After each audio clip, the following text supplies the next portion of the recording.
Hello, beautiful souls. It's Rosie. I'm here for day 4 of the 31 Days of Horror, and this might get a little emotional. I had planned for it today to be about the importance of advocating for yourself, why you must advocate for yourself, and I wanted to put it off for tomorrow because I am in extreme pain right now. But then I realized that this is like an opportunity to show the true horrors and bring awareness and advocate for all of you and myself. Ironically, it's like, ironically, I want to talk about advocating for self. I guess it lined up and let me advocate for self. Of again, like the realities and the horror of DB and the violence and just how physical it can get. I'm trying not to smile. I'm trying not to be super animated. My jaw is in so much pain. This side especially is just like screaming at me. I just want to cry and hide. It's popping, it's cracking. It popped earlier and it like popped my ear in the process. I'm a mess. Try not to cry here. So this might be a little different and more of a trigger warning to you guys, but I really do want to bring awareness and advocate this. It's how it goes sometimes. I have the tendency of just not wanting to show my face or record unless I'm super bubbly and feel good about myself, and it's not very realistic, especially if I want to advocate the reality. Sometimes this is the reality. I am crying, I am in pain, and I don't want to be seen. So I was like, well, here's a chance to step out that comfort zone, be seen in the horror of it, and advocate that. So again, trigger warning. DV can get very physical. It'd be very, very physical, and I like to lie to myself about how physical it gets. Try not to cry about just how physical it gets. It gets pretty bad, and in my past it was apparently pretty bad. I still have trouble believing how bad it was, because I thought, like, growing up, like thinking of younger me, little me, I thought I would never put myself through that. I would never allow someone to do that to me. And the reality is it happened, and it happened multiple times, and it happened over the course of a few years. And the aftermath of it has been years since I've officially gotten away or escaped. A lot of people, look at me weird when I say escaped, but yeah, I had to escape. There was no real way of just walking out the door and shaking hands and being like, all right, see ya. It was like a strategic planning to plan my escape, to get away from him. And then for 2 years after that, being relentlessly stalked and followed, and having to just watch my back and stay alive. And during those couple years, this was an issue, but I guess I was still just in such survival mode, such manic mode, that I wasn't really paying attention. I'll be honest, I was not paying attention to the pain and the physicalness. I was not taking care of myself. I was just manically trying to still stay alive and survive, and then the other part of me was just in such denial of it.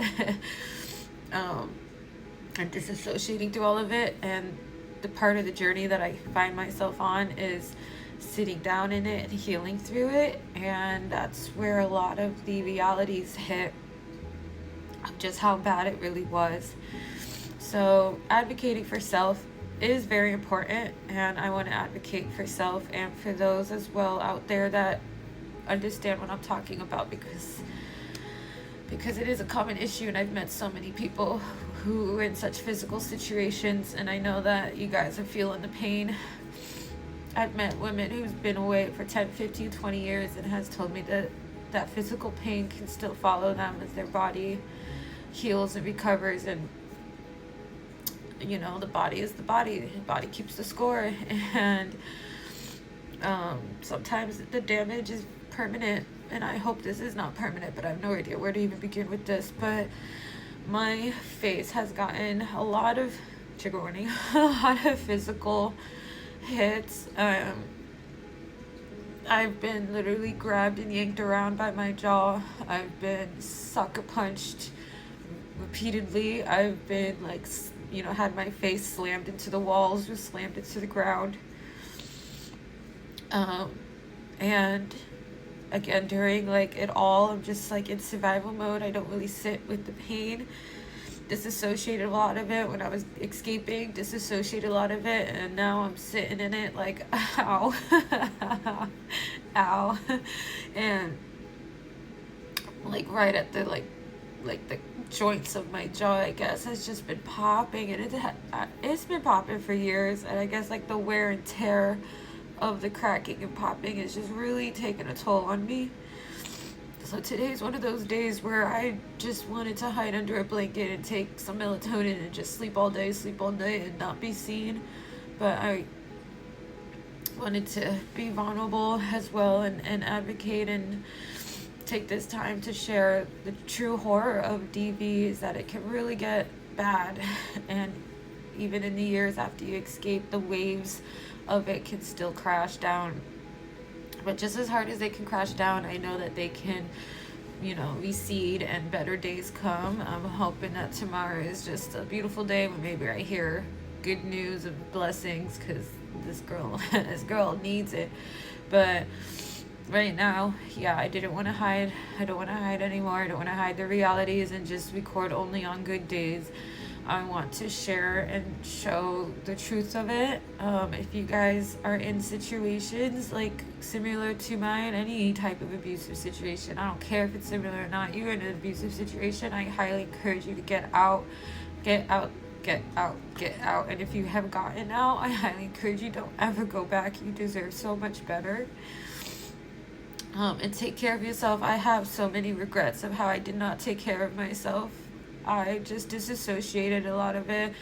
Was too depressed to get myself out of bed a lot of days, to brush my teeth. I just could not have cared less on so many days, and I look back and I just want to cry for her and hold her and say, like, I'm so sorry, because I feel like if I had put in more effort to take care of myself, maybe like the pain wouldn't be so strong. But I also going to show myself grace and forgiveness, as I encourage you guys, no matter what you're going through, no matter what you feel, show yourself that grace and forgiveness. It's not your fault. Whatever you did was valid. Stay strong, stay true to yourself, keep fighting on, keep fighting for you, your inner child, which is what I'm trying to do. So yeah, so I'm all boogies.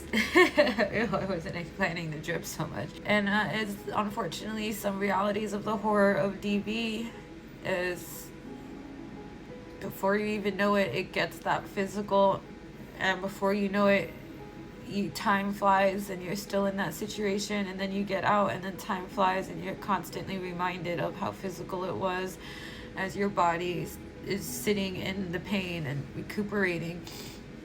I have had concussions. I have been like grabbed by that jaw and like slammed into the ground, and just all sorts of things that I just disassociated, and now I'm sharing, because again, I want you to remember that you deserve so much more, and you don't deserve that. Like, none of you deserve that. If you know a loved one that's in that situation, be kind to them, be understanding, and be patient. It's not easy to escape. It is possible, but it is not easy, and it is very dangerous when you escape and that person knows that they have lost control over you. They buckle down on you. They buckle down so hard. That's why the percentages and the statistics out there talk about how those first 2 years after leaving are very, very dangerous. Even like the first 2 weeks of you leaving your abuser, you have the highest risk of being murdered. It's a very harsh reality. So be very patient with yourself and your loved ones. But just remember that you do deserve a better life, and you do deserve to get out. And even though these waves crash, it is the reality of it, unfortunately. But better days are ahead. So yeah, I'm keeping this short because I can't talk anymore. So I love you guys. I wish you well on this journey through what seems like hell. Stay strong and keep fighting. I love you. Bye.